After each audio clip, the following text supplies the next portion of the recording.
Olá, olá, olá, olá, galerinha. Tudo bem? How are you doing, guys? I'm Teacher Fred, como já falamos na aula anterior, e vamos trabalhar com vocês a disciplina de língua inglesa. Bom, na aula passada a gente começou a trabalhar justamente com o entendimento, né, dessa prova, né? Como é que é essa prova da Consultec? Como é que a gente vai trabalhar essa prova Consultec? Como é que ela vai ser abordada? E eu acho que deu para ficar relativamente claro aí para vocês, deu para a gente ter uma noção muito boa de como é que a gente tem que se portar na resolução dessa prova, né? Hoje a gente começa a trabalhar efetivamente com a língua inglesa. E aí eu já vou começar a falar para vocês, né, um pouco também de como eu trabalho, né? Eu gosto muito de trabalhar fazendo com que vocês tenham uma noção da lógica das coisas, né? Eu não gosto de estar jogando informações para que vocês decorem e depois apliquem isso, mas não necessariamente, certo? Porque a gente gosta mesmo que vocês criem uma linha de raciocínio, porque fica mais fácil de quando você tiver alguma dúvida, você já consegue pensar pela linha de raciocínio. E muito disso vai acontecer, por exemplo, quando a gente vai falando de prefixos e sufixos, né? Quando você pega uma palavra que você não conhece, por exemplo, e aí você quer simplesmente quebrar aquela palavra, ver qual é o prefixo, ver qual é o radical, ver qual é o sufixo, aquilo ali lhe ajuda a ter o entendimento da palavra. Se você conhece a lógica, você não precisa ir necessariamente pelo que está decorado ali. Bom, mas enfim, se a gente vai falar de língua inglesa, eu quero falar da formação da língua inglesa, basicamente, né? Ah, professor, mas é sério, a gente vai falar de formação da língua inglesa, aqueles negócios chatos, a gente precisa saber disso. Bom, a gente precisa saber o que nos interessa. E aí a gente vai trabalhar, eu vou contar uma historinha para vocês, certo? De fato, essa aula hoje ela é mais histórica do que necessariamente uma aula de inglês, tá? Mas é importantíssimo e vocês vão entender no final da aula o porquê da importância. Porque toda essa nossa noção de como construir, da formação, de como se construiu, né, na verdade, a formação da língua inglesa, ele vai nos ajudar muito numa interpretação, numa estratégia de leitura que vai ser importantíssima também na prova da UNIT, nas provas Consultex, elas são importantíssimas e eu vou mostrar para vocês no final da aula que tem um exemplozinho bacana para a gente poder entender, tá? Mas veja, quando a gente fala de língua inglesa especificamente, muita gente já tem uma repulsa com a língua inglesa, já tem uma, uma distância, uma diferença com a língua inglesa, porque as palavras, o vocabulário da língua inglesa, de fato, ele não tem uma proximidade com a língua portuguesa, né? Se você pega, por exemplo, os dados do Enem, né, 64% dos brasileiros, dos candidatos da prova do Enem, optam por espanhol. Por quê? Porque acham que o espanhol é mais fácil, né? Lei do engano, né? Mas, enfim, quando a gente está falando da língua inglesa, por que eles acham o espanhol mais fácil? Porque o espanhol ele surge de uma língua latina. Ele surge do latim, né? Ele é uma língua latina, na verdade, né? Assim como o português. Então, nós temos essas possibilidades, essas similaridades, na verdade, que levam alguns a acharem mais fáceis. No caso da língua inglesa, não. A base da língua inglesa é o idioma anglo-saxão, tá? Então, é importante que a gente tenha esse conhecimento. Por que, que o anglo-saxão ele é fundamental para a língua inglesa? Quais os aspectos que ele é importante? Enfim, vamos ver tudo isso hoje, tá? Mas eu quero começar falando com vocês, sim, sobre o Império Romano, né? A ideia do Império Romano, que foi um dos grandes impérios que a gente teve. Eu não vou passar muito tempo falando sobre o Império Romano, porque não é o nosso objetivo.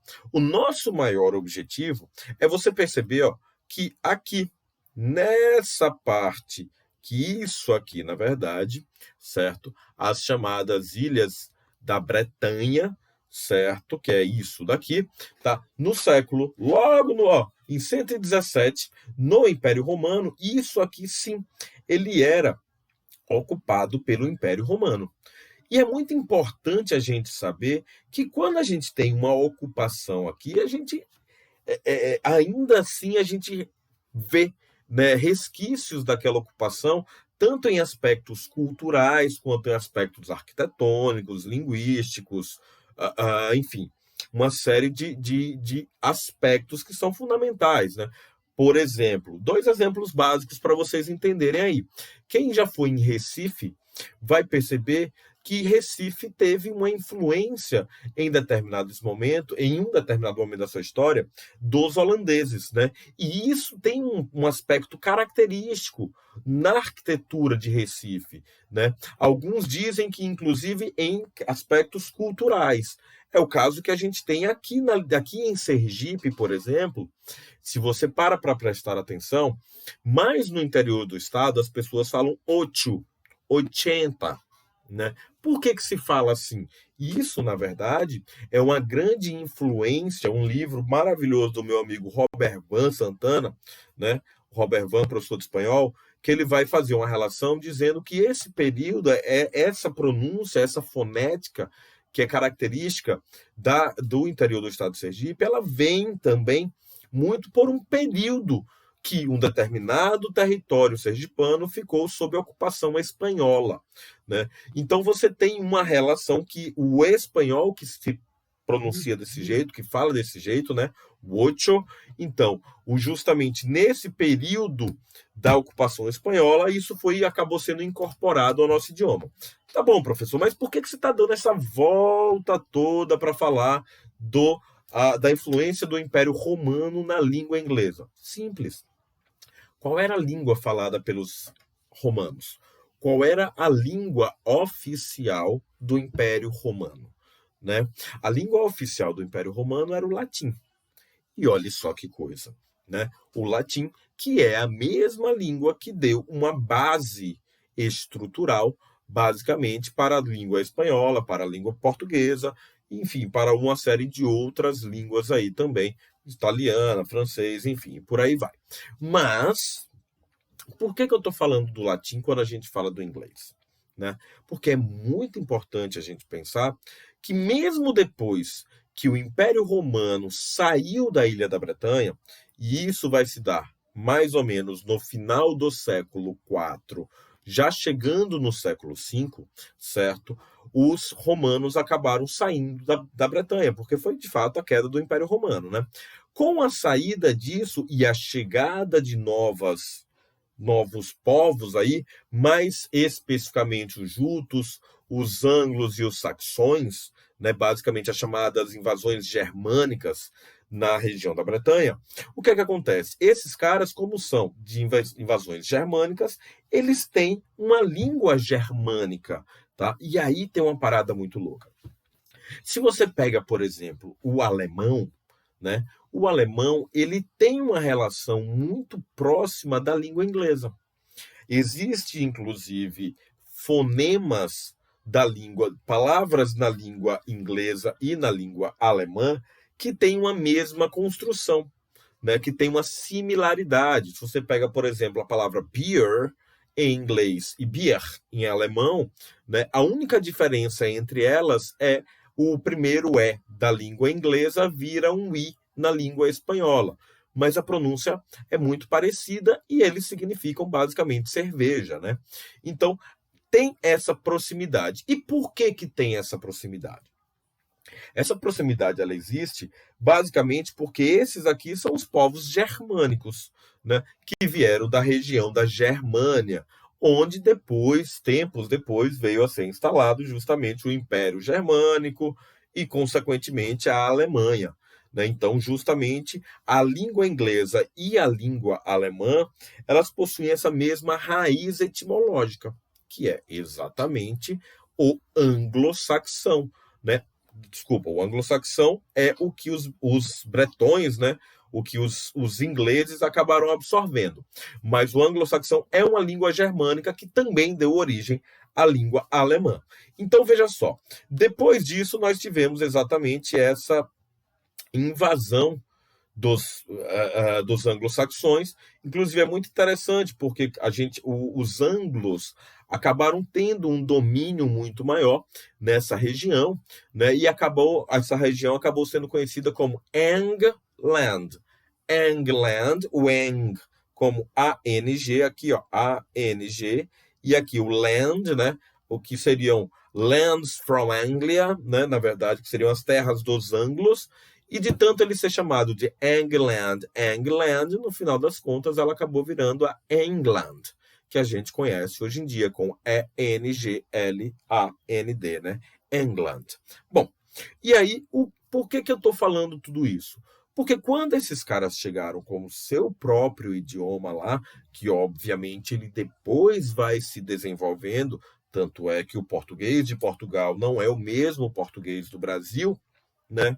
Ou seja, o anglo-saxão que chegou na Ilha da Bretanha que acabou se transformando justamente com a junção. Veja só, certo? Quando os germânicos chegaram lá, eles se depararam com, ainda assim, romanos que falavam latim. Então, o latim era a língua mais falada naquela região, né? E é justamente por isso que é importante a gente entender esses aspectos. Ó. A língua inglesa ela tem uma série de línguas que contribuíram para a sua formação, né? Basicamente, nós temos alguma coisa, mas pouca coisa do grego, das línguas indo-europeias, né? Principalmente o anglo-saxão, o sueco, norueguês, dinamarquês, que são aquelas línguas também com proximidades das línguas anglo-saxônicas, mas são daqueles dos nórdicos, né, dos bárbaros, basicamente, que também invadiram aquela região por um período, né? Houve uma invasão dinamarquesa na Ilha da Bretanha durante um tempo, enfim, o próprio Hamlet fala isso, né? O Shakespeare fala disso. Nós temos o francês. O francês é uma língua muito importante porque também houve um período de influência francesa na região da Bretanha e nós temos palavras que são oriundas do francês que são utilizadas cotidianamente no nosso dia, ou na língua inglesa, né? Por exemplo, a palavra menu em inglês, que significa cardápio, ou até mesmo menu, que acabou sendo uma palavra portuguesada também, basicamente, né? Só que a palavra menu em inglês, ela vem justamente de menu, né? Que é em inglês. Ou, desculpa, a palavra menu em inglês, ela vem da palavra menu em francês, tá? A palavra fiancé, que é noivo, né? Résumé, currículo, toilette. Todas essas palavras usadas na língua inglesa, elas são oriundas do francês. Mas, vejam só, o que mais nos interessa são exatamente as palavras de origem latina, do latim.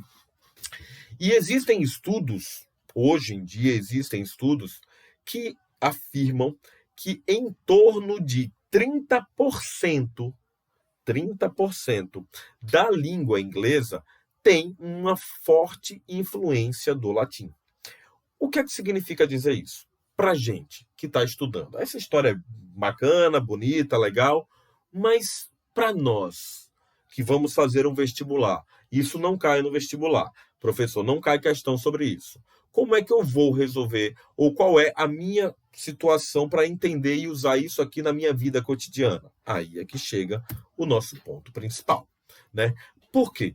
Quando você pega 30% de uma língua basicamente formada por o latim, nós criamos uma situação que são chamados cognatos. O que é que são cognatos? Vocês já cansaram de ouvir falar dos falsos cognatos. Falaremos sobre eles. Mas a gente tem que falar agora dos cognatos, que hoje em dia é a classe não, né? O tipo de palavra mais importante que nós temos. Por quê? Porque é justamente pela junção dessas palavras que a gente vai criar uma ideia geral de determinadas informações. Então veja só que eu vou explicar para vocês. Ó, cognatos são palavras que possuem a mesma raiz etimológica e significados similares em português e em inglês, certo? Então veja, eu tenho a palavra competition em inglês e em português ela significa competição. Eu tenho a palavra television em inglês, que em português significa televisão. Enfim, são palavras que parecem tanto no português quanto no inglês e você deve já conhecer uma série delas, né? Essas palavras vão nos ajudar muito a ter um entendimento geral do texto. Por quê? Vamos lá. Se você pega um texto para ler, você vai tentar buscar justamente aquelas palavras que você conhece, né? Só se nós supôssemos, seria isso? Enfim, né? Suponhamos, fica mais fácil, né? Em inglês fica mais fácil porque é só a gente utilizar o if. Fica tudo mais simples, né? Mas se nós supôssemos, né, suponhássemos, enfim, que 30% da língua inglesa é formada pelos cognatos, a gente já pode fazer aquela conta, aquela lógica burra, né, que fique bem claro, né, de que pelo menos 30% do texto você já vai conseguir ter um entendimento. Por que essa lógica é importante? Porque a gente tem que começar a entender que é importante a gente pegar sentidos gerais de informações e não palavra por palavra. Ó, quem já foi meu aluno já ouviu esse exemplo que eu vou dar agora, certamente, porque eu gosto muito de dar esse exemplo, porque ele facilita muito a nossa compreensão. Veja só, se eu falo assim para você, suponhamos que você pega um jornal, né, eu pensei nisso na época da Copa da Rússia, e você pega um jornal que está todo em russo, e pega um parágrafo que está nesse jornal, todo em russo, você não entende nada. Mas tem 4 palavrinhas ali que você consegue identificar, porque ou são nomes próprios, ou são cognatos, enfim. 4 palavrinhas ali. Quais são elas? Neymar, nosso menino Ney, o insuportável, né? Copa, mundo e chão. Olha, 4 palavras. Neymar, Copa, mundo e chão. Qual é a ideia central desse parágrafo? Ah, professor, mas eu só sei 4 palavras desse parágrafo. Sim. Qual é a ideia central desse parágrafo? Provavelmente esse parágrafo vai estar me dizendo que Neymar jogou a Copa do Mundo deitado no chão, né? Então vejam, eu peguei 4 palavras apenas 4 palavras, e consegui ter uma ideia geral, completamente abstrata, do nosso parágrafo, né? Então, veja só, isso é importantíssimo para que a gente possa já começar a construir sentidos para os textos. É fundamental a gente entender isso. Professor, então só se eu entender os cognatos já é o suficiente? Não, porque nem tudo são flores, obviamente, né? Porque também nós temos os chamados e famosos falsos cognatos, que é muito interessante, porque hoje em dia a gente não vê mais com tanta veemência esse tipo de questão em vestibulares, certo? Hoje em dia nós utilizamos muito mais os cognatos do que especificamente os falsos cognatos. Mas mesmo assim é muito importante a gente entender o que são esses falsos cognatos e a gente ter algumas ideias sobre eles, né? Conhecer os mais importantes. Só para a gente começar a entender, ele é um cognato, mas ele é falso. Ou seja, ele parece ser uma coisa, mas no final das contas ele não o é, né? Ele é falso. Então vejam, eu tenho a palavra actual. Eu tenho a palavra actual, certo? Que na verdade ela parece ser atual, mas ela é a palavra verdadeiro. Inclusive, o falso cognato mais cobrado em provas de vestibular é justamente a palavrinha actually. Actually, que teria aqui mais um L e um Y, que na verdade, lembrando aquela ideia de prefixos e sufixos que a gente conversou logo no início do texto, o sufixo L e Y passa justamente a ideia do mente, né? Um advérbio de modo. Então seria verdadeiramente ou na verdade, né? Essa seria a tradução do actual e não atualmente, certo? Como muita gente pensaria.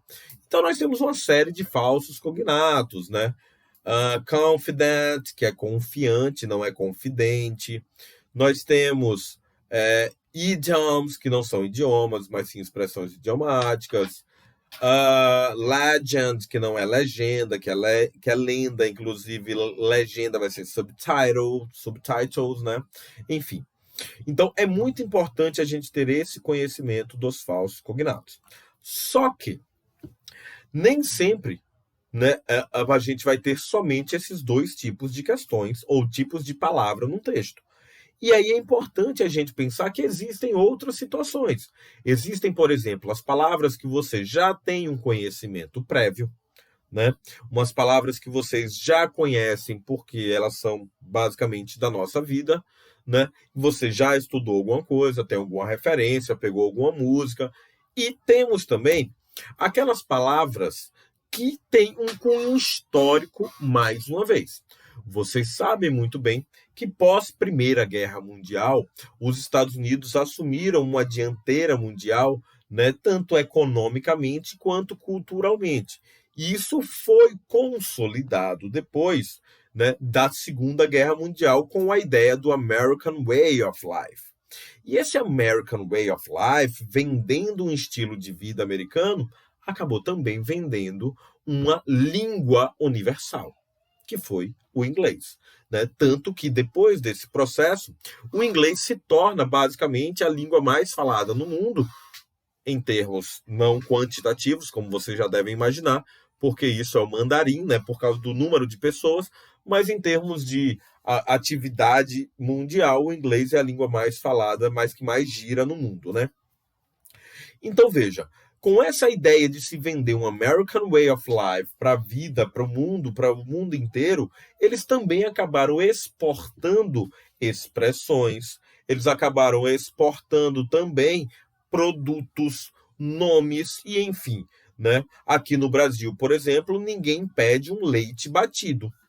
Todo mundo pede um milkshake, né? Eu lembro muito bem que quando eu era adolescente, mais adolescente, enfim, há pouco tempo atrás, o que é que acontece? Existia no Fantástico, né, tinha um professor de português chamado professor Pasquale. O professor Pasquale, ele estava sempre na mídia aí falando sobre língua portuguesa, né?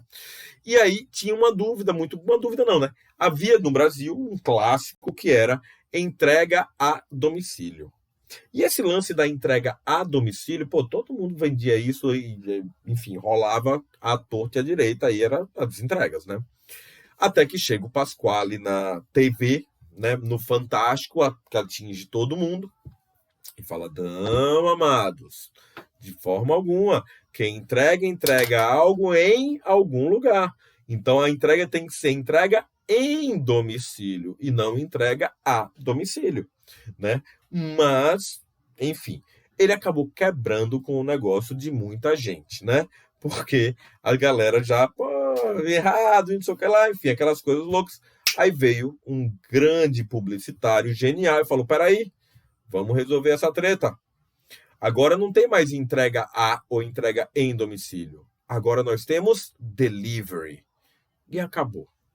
Hoje em dia ninguém mais fala entrega a ou entrega em domicílio. Hoje falamos de delivery. E o delivery é uma palavra incorporada ao nosso idioma. Assim como o seu professor de português vai chamá-la, né, de estrangeirismo, nós, professores de língua inglesa, vamos falar que são palavras incorporadas ao nosso idioma, certo? Então, nós temos uma série dessas palavras, que é mais um tipo de palavra importantíssima para a nossa vida. Por quê? Porque aí entram preposições, entram sufixos e prefixos.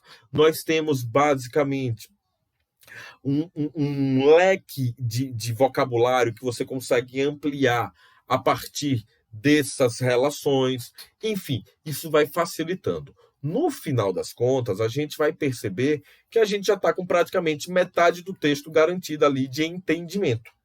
E aí é o que eu quero mostrar para vocês. Ó, essa daqui é uma questão, como vocês podem ver aí, o modelinho clássico da Consultec, né? Uma questãozinha Consultec, certo? Que eu quero mostrar para vocês uma coisa básica para a gente poder finalizar, né?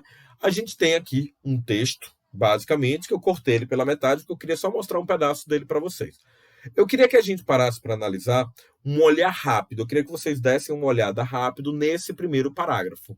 E se vocês conseguem me dizer, basicamente, o que é que a gente consegue identificar de palavras que ou sejam cognatos, ou palavras incorporadas ao nosso idioma, ou até mesmo aquelas palavras conhecidas que vocês têm como experiência de vida. Um rápido olhar aí, ó. Um rápido olhar. De cara a gente já consegue identificar algumas coisas, né? Já vamos vendo aqui, ó, Institute, University, São Paulo, Site, né? Court, Reverse, né? Decision, Suspend, tudo isso são cognatos. Se a gente para analisar bem, olha só, mais da metade do primeiro parágrafo, provavelmente a gente conseguiria já ter o entendimento. O que é que ele está querendo me dizer, né? Que o Instituto de Química da Universidade de São Paulo, alguma coisa, a corte reverteu a decisão de suspender uma substância que trata vários tipos de câncer. Ó, como fica fácil para a gente, né? Então é justamente esse o tipo de coisa que eu quero que vocês comecem a analisar. Eu termino a nossa aula de hoje justamente com essa deixa para vocês. Comecem a tentar entender as coisas pelo sentido geral, captando cognatos, captando palavras incorporadas, tendo cuidado com os falsos cognatos, mas principalmente para a resolução de questões referentes à ideia central de texto ou identificação de sentido, semântica, essa técnica é fundamental e é importantíssima. Então, galerinha, no mais, eu me despeço aqui de vocês. A partir da próxima semana, a gente já começa a resolver questões mais especificamente a respeito da prova da Consultec. Beleza? Deixo um abraço, um beijo e nos vemos na próxima semana. Valeu!